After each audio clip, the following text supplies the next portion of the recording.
welcome everyone to Think Like a System, Act Like an Entrepreneur. Could we go to the next slide? Thanks, Linda.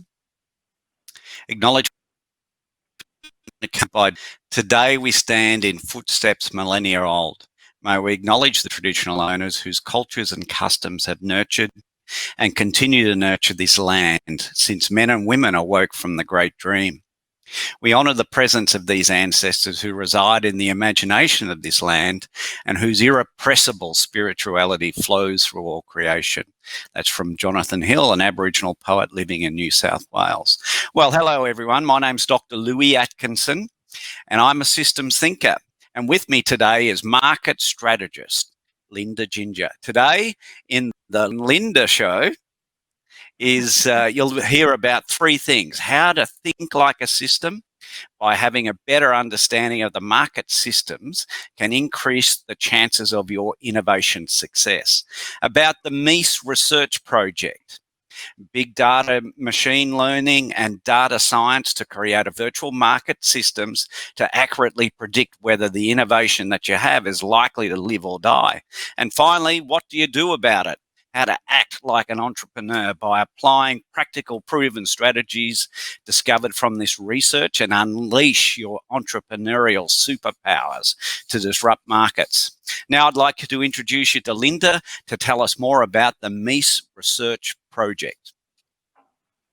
Thank you, Louis, and it's great to share SparkFest with you, by the way. So it's probably worth saying that MEIS is a computing system. It uses big data, machine learning and data science to predict whether an innovation or a startup is likely to live or die.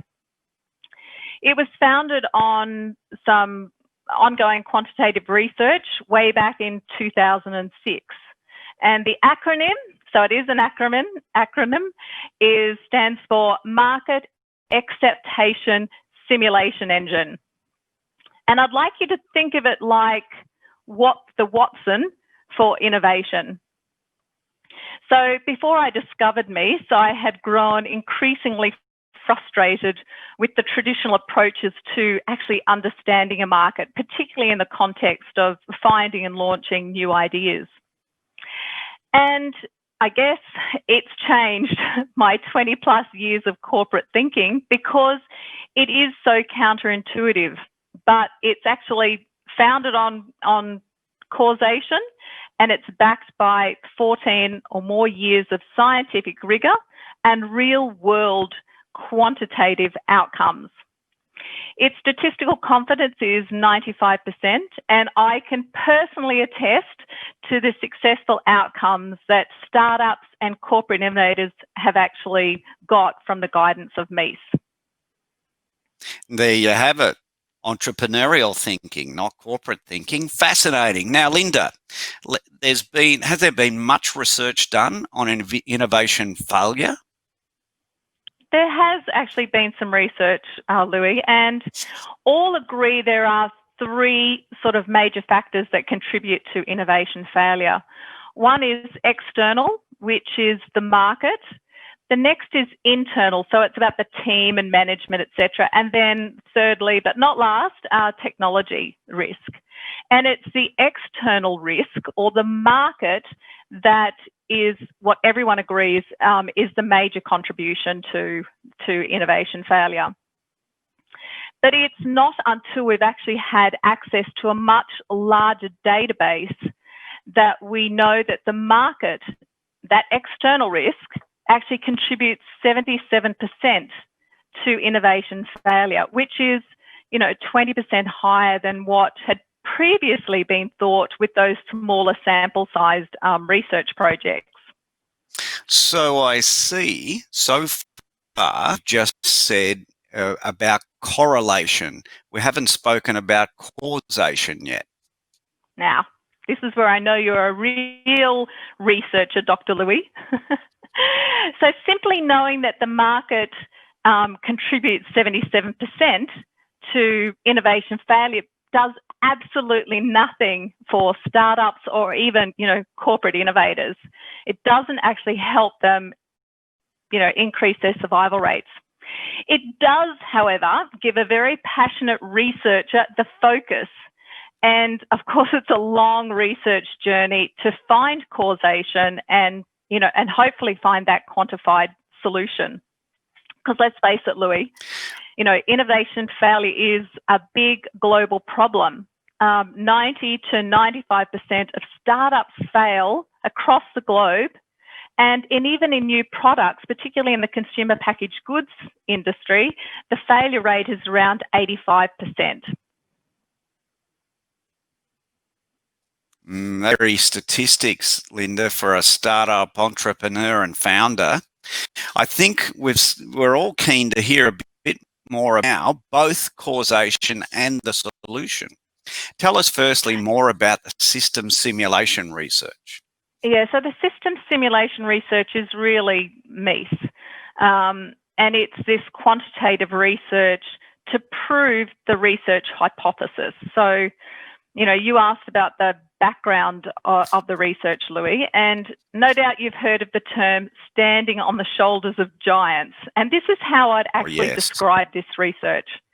The shoulders on which, we're standing is on the shoulders of the late Harvard Business School professor Clayton Christensen. And in the mid-1990s, Christensen's research found that disruption theory, or more commonly known as disruptive innovation today, his research found that market incumbents mostly won when they launched better performing products, whereas new entrants to a market, when they launched better performing products, they mostly lost. Now, the interesting thing is that Christensen also found that when new entrants entered the market at the low end, which you can see there on the screen, they not only won more often, but they also had the ability to disrupt the market. So that was sort of where the foundation research started. And then it wasn't until 2006 that a data scientist, Thomas Thurston, who came along and stood on those shoulders of Christensen. And by the way, he is a giant. I think he was 6'8" tall. It was with Christensen then that they quantified how often these things that you see on the screen actually occurred. Thurston had been working at Intel at the time, so his research patterns showed the disruption theory, which then caused them to work together. Now, the findings that Thomas Thurston found, and this would have probably the most important slide that you all should see here, is that when incumbents, that one just above the little globe there, when incumbents launch better performing products, their probability of survival was around 64%. And they would get what that yellow box means is that they got an incremental increase year on year, let's say over 10 years. Now, when the new entrant, which is the one below the globe, when new entrants launched better performing products, their probability of survival dropped to 14%. And with a big red box there, clearly we all know that represents failure.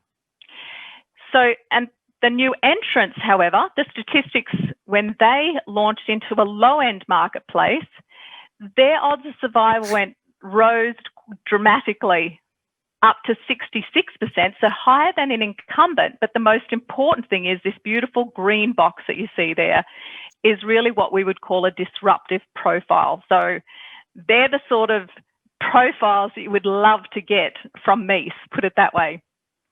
So what's important too is that these results or statistics have marginally varied in 14 years or so. So we know that it's reliable and consistent. So this is the guts of the research, Louis. And I love of course, that it's not phrase. the algorithm.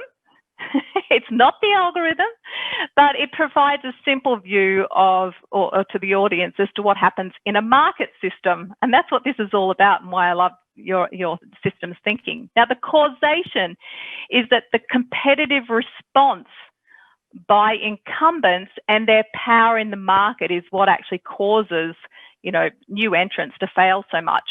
And the solution is that new entrants can formulate and augment their business model to actually launch into a low end where incumbents are less threatened. Now, this is great news for entrepreneurs, startups, and innovators. And just for a bit of fun, Louis, I thought I'd just show you, what MEIS does. It accumulates millions of points of data and enables you to visualize a market. And I'll show you a little later what MEIS then does when it has that's millions of pieces of data. So that you keep asking me questions, but I've got a question for you. Now, from a systems thinker perspective, how can understanding the system's principles help entrepreneurs? And what are those principles? I thought you'd never ask, Linda, and thanks for asking. Firstly, systems thinking is a way of understanding the world. You can see a definition of a system on the slide next to the photo of a work by an Aboriginal artist that just sits above my desk here. It represents the song lines stretching from the coastline of the Port of Brisbane out to the sand islands of Moreton Bay. I think there's a striking similarity between the system simulation visualised by MEIS in the last slide and this representation of Aboriginal systems thinking and culture. Indeed, the Aboriginal author Tyson Yunkaporta writes about how Indigenous thinking can save the world by emphasising that in the Indigenous mindset of interconnectedness. Systems thinking allowed traditional owners to use their awareness of the world and the way the world works to see patterns, pathways and solutions that were on the whole predictive. They knew the time and place where food and other resources would be naturally available for wild harvest. They understood that they were actually part of this natural system. And indeed, systems thinking has been with us time. Most of us have just lost touch with our superpowers of systems thinking. We think there are three simple principles that entrepreneurs need to understand to better navigate markets as dynamic systems that they're trying. Most people take these for granted, and you can ignore them at your peril, but you can work with them and use them to your secret advantage. Principle number one is interconnectedness. It says that change in any part of the system affects the whole system as well as the other parts. Think about the many competitors in that microbiome market that you simulated. We like to use the idea of seeing a system as a big jigsaw puzzle to help explain this principle. The principle is of hierarchy. Our great fortune as human beings is that we know that systems exist in the natural world. They have shape, structure, patterns, rhythm, and levels of self-similarity at different scales. We like to use the idea of the nested Russian doll to explain this principle. And thirdly, the one of emergence. The great systems thinker Donella Meadows said, a modern economy can be seen as a complex system where surprising patterns of behaviour emerge out of the many interactions. There are also time delays in these cause and effect relationships, so timing is important here too, and we like to use the idea of the ripple to emphasise this principle. So that's the size of it, the three key principles. No, I love it. They do look so similar, don't they? I mean, this is why I love data science, because it actually simplifies that understanding of complex systems, something not easily possible unless we had technology. But there you go. Look at what happened ages ago. People knew about the connectivity of our world. So how can entrepreneurs then in the circular economy use systems thinking to reinforce their business models? And how did those three principles that you just told us about, how did they then get applied? Well, thanks again, Linda. Most of us will be familiar on the next slide with the green mantra coined by a British town planner in the 1970s. Think global, act local. This notion is a practical illustration of a natural hierarchy of systems within systems, and they are often described as being nested. I used the metaphor of the Russian dolls earlier to help people visualize this concept. Then think about business models that are nested within an industry, which is in turn nested inside a global economy. The other side of the slide are the 17 Sustainable Development Goals adopted by the United Member States in 2015. Savvy entrepreneurs in the circular economy can use these Sustainable Development Goals as virtuous feedback loops to reinforce for their own startup business model by serving local customer needs that contribute to these global sustainability goals. And can you give us any examples of, startups that are using these sustainable development goals as these, virtuous feedback loops? I can, Linda, indeed. My first example is the Western Australian startup Seabin Proprietary Limited, who make and sell their marine debris surface skimming technology to commercial marina manufacturers, and at the same time serve the cause that they created called the Seabin Pro, which is about cleaner oceans that aligns with Sustainable Development Goal number 14. This nested business model generates a positive loop that not only reinforces customer loyalty, but has also assisted them to raise 1.8 million in capital during 2020. No easy feat in these times. My other example of a nested business model is a company called Evolution Industries on the Atherton Downs, just north of me, Brisbane. They've invented a manufacturing technology called Nutrilock.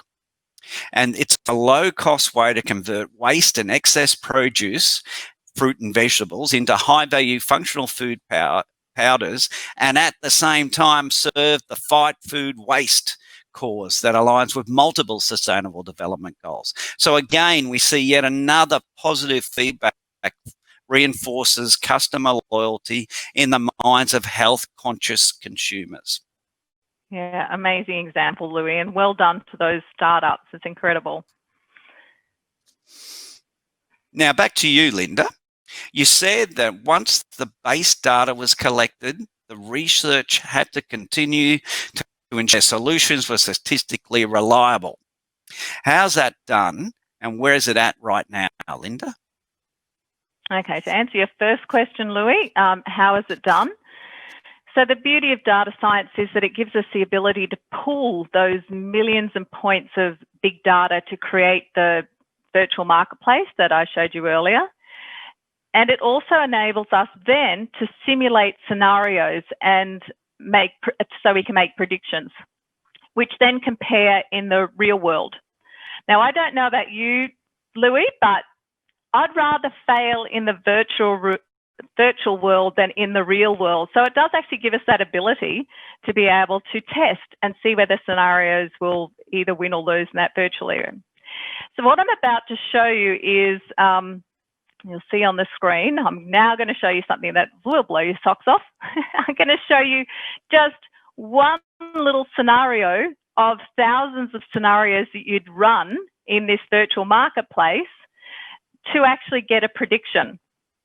So we've got on the screen there, we've got 3 incumbents and 2 startups. And what we want to know is what happens to them over 10 years? What happens in that market system that we've created with the knowledge we know and all the randomness you could possibly think of that happens in the real world? We want to know how many customers each accumulate over that period of time. Now, Thurston actually calls this the cage fight. I do laugh at him when he calls it that. But yeah, so I want you to watch startups purple and white.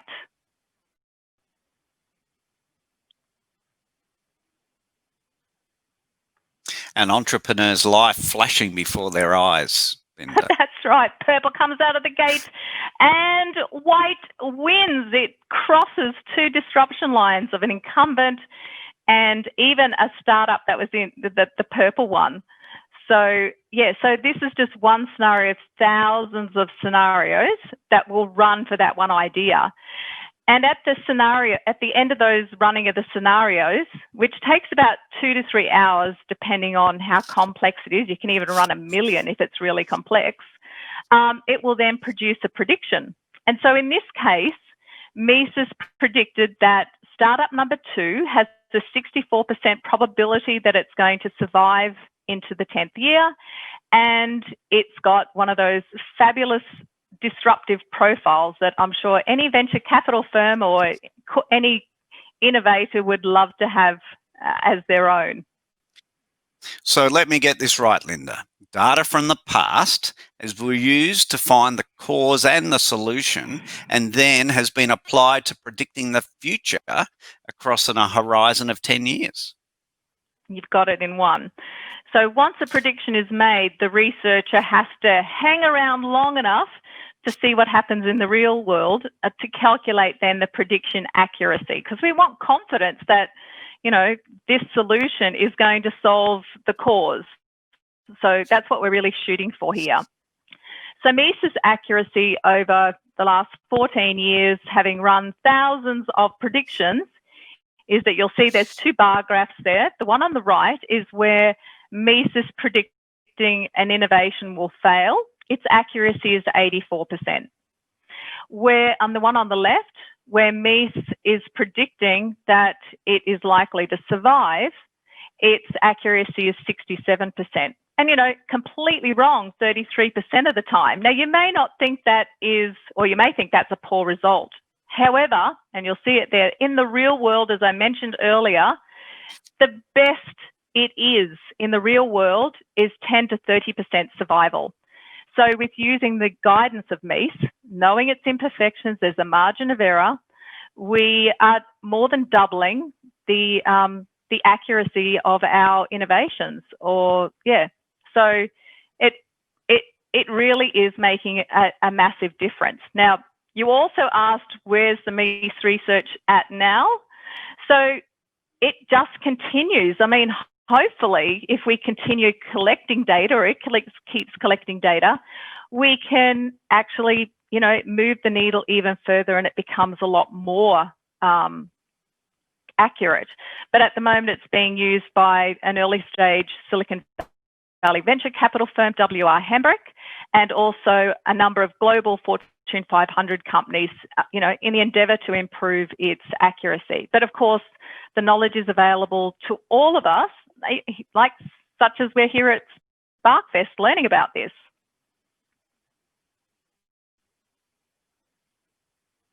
So now we've talked about all of things systems and market systems using Mises, Louis.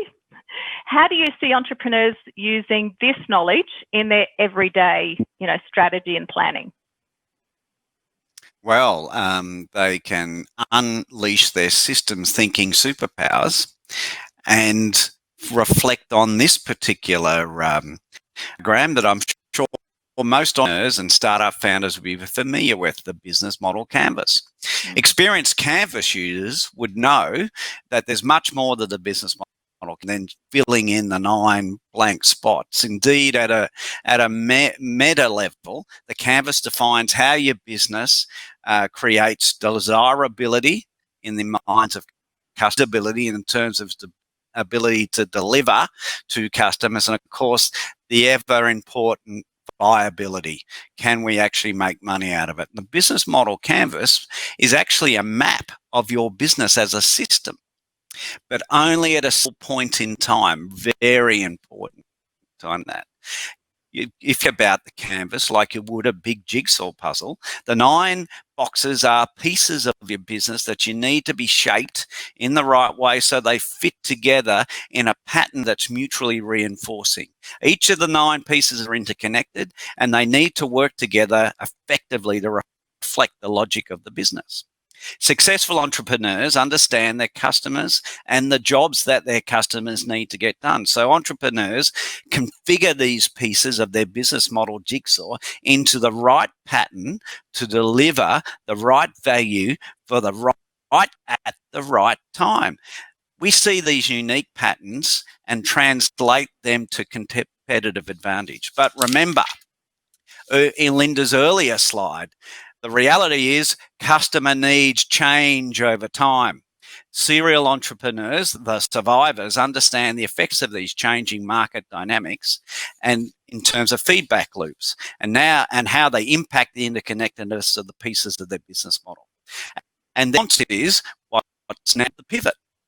Management guru Edward de Bono said that entrepreneurs think by jumping across these patterns and rather than just following along them. They first with the insight, after which something becomes obvious to everyone else. The next slide, the business model innovation map from St. Gallen University, shows a time series of data moving left to right, 1990 through to 2012. Each kind tracks the performance of 250 different business models applied to different industries over the period of time. You can think of this diagram a bit like a tube map for the London Underground, where every node is a point of market disruption since 1990. The researchers found 90% of the most successful companies are based on only 55 patents. And these are recipes for delivering value to their customers. Some of the more commonly known patents, and these relate to strategies, Linda, for low-end entry, such as digitization. For example, physical product, digital products, a lot like this conference. The freemium, premium, the basic, free and premium, a bit like Zoom. And then there are others that pick up on the other strategy you talk about, latent demand. For example, direct selling, skipping the middle person, and also revenue sharing, splitting the returns like Amway or Uber, etc. They concluded that the most successful business models are simply adaptations of these 55 patterns. Now, that's thinking a system and that entrepreneur. Can you provide a bit more detail about those two strategies, low end and latent demand, in the time that we have left, Linda? Yeah, I think this is we'll quickly go through these, and I'll just quickly take you back to the Bayesian tree model so you can just see there, both from an incumbent perspective, can disrupt themselves using a low end or a latent demand strategy. And similarly, that is the way that new entrant startups should approach it. So a low end strategy is whereby there's two things that have to be done. You have to be both lower cost and lower performance. And the product that you deliver that's low end and lower performance must be good enough for the low end part of the market. We'll just skip over. We're going to have examples here. Yeah, you can throw out an example, Louis. An example might be the IKEA approach to disrupting the furniture industry. Low end, not trying to compete at the high end. That's it, yeah. And they're not as good as the high end type of product. Now, latent demand strategy, and I love latent demand, is where a startup or an existing business finds and targets non-consumers so they can create demand. And they have to do this with either of these three things. So they either have to lower the access, the cost, or the skill level. Think about mainframe computers. You know, we couldn't afford one. We didn't have the space to have one, and they cost a lot of money. But now we have, you know, this. So so that's for which a latent is the demand computer strategy. in your pocket. Computer in the pocket. Computer that's right. in your pocket. That goes to the moon. So just to finish off now, Linda, we've got some 5 key points that we want to leave these entrepreneurial superpower possessors with so they can go forth and change and disrupt markets. What are they? Yeah, so these 5 are, and superpowers is a very apt description. The first thing is remember the odds. Remember that Bayesian tree. Would you place a bet on something that only had a 14% probability? But know that you can change that outcome by changing your strategy to heighten your odds. The number 2 is understand your market. Like, do you know who makes up the value chain within your market? Are you really clear about your market itself? And what basis does your market make buying decisions? That's right, yep. And who are the market incumbents and what basis do they compete on? Number 3 is enter a market at the low end or find a latent market strategy.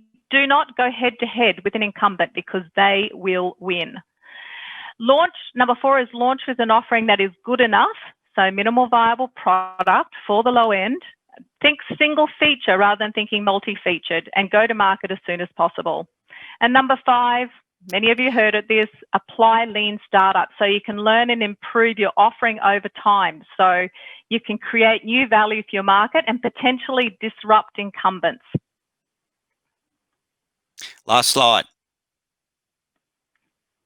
Okay. For you entrepreneurs who want to keep on working with Renai, here's a range of options there just in front of you with Linda's email address down the bottom there. And please take advantage of it. We want to keep the superpowers flowing and build yours to the best you possibly can. Also, check the chat stream as well. You'll see those links dropped in there as well. Thanks. I've really enjoyed spending Spark with you, Linda. It's been a wonderful experience, and maybe we can run the Louie and Linda or Linda and Louie show again sometime. It's a pleasure, Louie. Fantastic. Thank you, SparkFest too. Bye-bye.